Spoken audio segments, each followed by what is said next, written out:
केलेला आहे. शहापूर तालुक्यात नव्हे तर ठाणे जिल्हा संघर्ष पत्रकार संघ कार्यरत आहे आणि पत्रकारांच्या हितासाठी तो नेहमी तत्पर असतो. पत्रकार होणाऱ्या अन्यायावर या ठिकाणी तो वाचा फोडण्याचं काम करतो.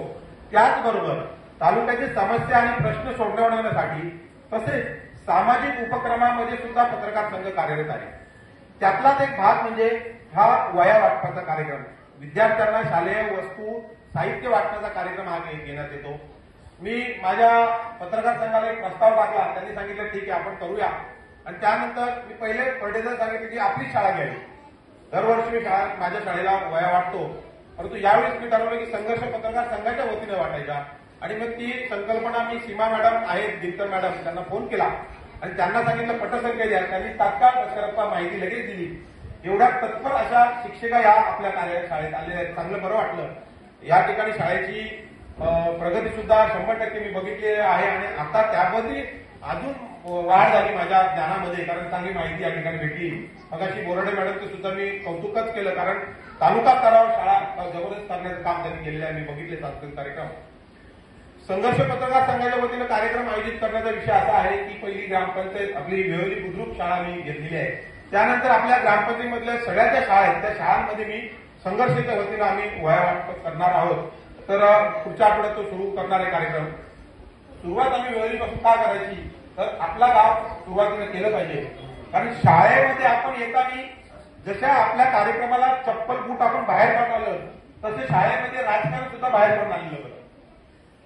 या ठिकाणी शब्दाला मान ठेवून मी नुसता फक्त मेसेज टाकला तर माझ्या ग्रामपंचायतीचे उपसरपंच विजयजी भावते या ठिकाणी आले. माझ्या ग्रामपंचायतीचे ग्रामपंचायत सदस्य हर्षद या ठिकाणी बघत आला. ग्रामपंचायतीचे कर्मचारी आले. ग्रामपंचायतीमधले मान्यवर ज्येष्ठ नागरिक आमचे या ठिकाणी आले. त्यानंतर आमचे पंढरीत दादाला सकाळीच फोन केला लगेच आले. भास्कररावला फोन केला ते आले. आमचे रमेश दादा तात्या आले त्याला फोन केला ते आले. जगू दादा आला. त्याच्यानंतर पुन्हा अर्जुनला फोन केला अर्जुन आला. विकीला सांगितलं विकी लगेच फोन आला. एवढी तत्परता आमच्या गावामध्ये आहे. आमचे ज्येष्ठ पत्रकार नामदेव किरपण आजारी असताना सुद्धा त्यांना फोन केला तर ते तत्काळ या ठिकाणी आले. अशी परिस्थिती गावाची आहे, कारण गुन्हा गोविंदाने राहणारं आमचं गाव आहे.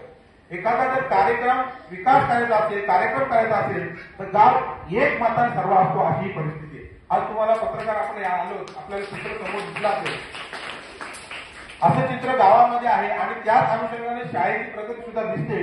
राजकारण शाळेमध्ये कोणीच जास्त करत नाही, करतच नाही. कारण आमच्या या शालेय कमिटीचे अध्यक्ष जे आहेत कांतीलाल हजारे सर्वांना धरून चालून या ठिकाणी काम करतात. त्याच्यामुळे शालेय कमिटीमध्ये राजकारण कुठं दिसतच नाही आणि येणार पण नाही. राहिला प्रश्न या ठिकाणी संघर्ष पत्रकार संघाच्या कार्यक्रमानिमित्त मॅडमांनी मला सांगितलं की असं आहे एवढी आहे. नक्कीच या ठिकाणी आपण प्रास्ताविकता एक अर्ज द्या. CSR फंड ज्या ज्या कंपनीमध्ये असतो त्या कंपन्यांच्या मार्फत आम्ही प्रयत्न करू, नाहीतर लोकप्रतिनिधीच्या हस्ते आम्ही प्रयत्न करू, नाहीतर संघर्षाच्या वतीने देऊ, नाही केलं तर माझ्या वतीने देऊ. कुठून तरी प्रयत्न करून आपण या ठिकाणी आणण्याचं काम करू. जेणेकरून आपण जे बोलला त्याचा प्रयत्न करून आपण चांगल्या पद्धतीने करून देणाऱ्याने देश जावे. विधा करविंदकरांची यांची सूत्रसंचलन करताना चांगलं सांगितलं त्यांनी. देणाऱ्याने देश जावे घेणाऱ्याने घेत जावे. विधा करविंदकरांनी ज्यांनी सांगितलंय त्याचे खऱ्या अर्थाने ही गोष्ट आहे. हे श्लोक जे वाक्य आहे ते इथे काय कामी पडतं. आम्ही वह्यात दिल्या तर लगेच मॅडमने आमच्याकडे दुसरी पण मागणी केली. देणारे देत जावे घेणारे घेत जावे अशी परिस्थिती. असं एक सांगायचा भाग झाला. मागतच जा, शिक्षणासाठी मागत जा, इतर गोष्टीसाठी मागू नका. शिक्षणासाठी पत्रकार तुम्हाला सहकार्य करतील, केलेलं आहे, करणार आहेत आणि करत आहेत आणि भविष्यात सुद्धा करू. परंतु जर का तुम्ही उशिरा आल्या किंवा उशिरा लवकर गेल्या तर आमची पत्रकाराची लेखणी किंवा बूम आमचा इथे आहे. आज माहीत दिसते उद्या बूम येऊ शकतो. त्याच्यामुळं आम्ही त्याही पद्धतीने तुम्हाला सहकार्य करू. परंतु शाळा सुधारण्यासाठी ज्या ज्या पद्धतीने तुम्ही काम कराल त्यासाठी आम्ही राहू. अनेक लोकांना बोललं जातं की पुरुष प्रधान संस्कृतीमध्ये पुरुष असतील तर शिक्षणाची किंवा इतर ठिकाणी कार्यक्रम चांगले चालतात. परंतु आपल्याकडे 4-4 महिला आहेत शिक्षिका आणि त्या चांगल्या पद्धतीने 1 ते 7ची शाळा चांगल्या पद्धतीने राबवतात. खरंच अभिमान या ठिकाणी वाटतो. दुसऱ्या शाळेच्या महत्वाची बाब सांगायची झाली फडणे साहेब तर ही शाळा माझे आजोबा मल्हारी कैलासवासी मल्हारी कुशाल हजारे हे असतात. त्यांनी ही शाळा हे पंचायत समिती सदस्य असतात त्यांनी ही शाळा मंजूर केली. माझे वडील कैलासवासी काशीनाथ मल्हारी हजारे सरपंच असतात त्यांनी ही वास्तू बांधली आणि आता त्या दोन्ही मान्यवरांनी केलं की मी फक्त वया वाटण्याचं काम करतो. कुठेतरी आपली संस्कृती या शाळेमध्ये चालली पाहिजे. आजोबांनी केलं, वडिलांनी केलं, तसं आपणही काहीतरी केलं पाहिजे. तर या पद्धतीने आम्ही दरवर्षी ज्या शाळेमध्ये वया वाटपाचा कार्यक्रम करतो आणि काय गोष्टी लागत असतील तर आवर्जून सांगत चला. तालुक्यामध्ये आमच्या दबावातून किंवा आमच्या सहकार्यातून, आमच्या शब्दातून जर काही आपल्या शाळेला मिळत असेल तर आवर्जून केलंच पाहिजे.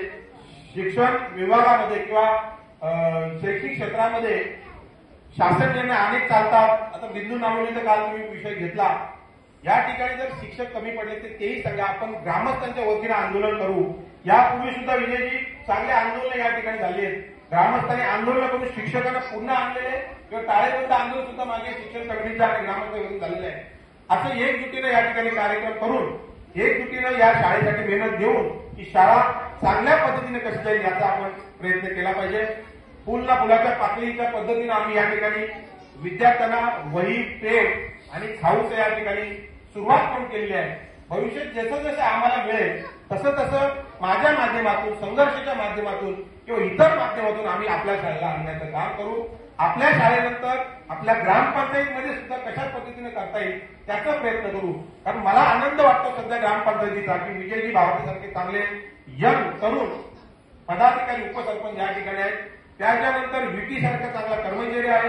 त्याच्यानंतर आमचा हजारे सारखा चांगला कर्मचारी या ठिकाणी आहे आणि त्याच्यामुळे त्यांची सुद्धा कार्य मी स्वतः पाहतोय. असंच कार्यक्रम, असे कार्य आपण शाळेसाठी केलं पाहिजे. मी या कार्यक्रमासाठी आलेल्या सर्व मान्यवरांचं या ठिकाणी आभार व्यक्त करतो. माझ्या वतीनं करतो, संघर्ष पत्रकार संघाच्या वतीनं करतो आणि या ठिकाणी औपचारिक म्हणून 3 वया, पेन आणि खाऊ आम्ही मान्यवरांच्या हस्ते आपण वाटप करू. नंतर जे साहित्य तुम्ही वाटप करा अशा पद्धतीने मी या ठिकाणी हा कार्यक्रम संपन्न झाला असं जाहीर करतो. धन्यवाद.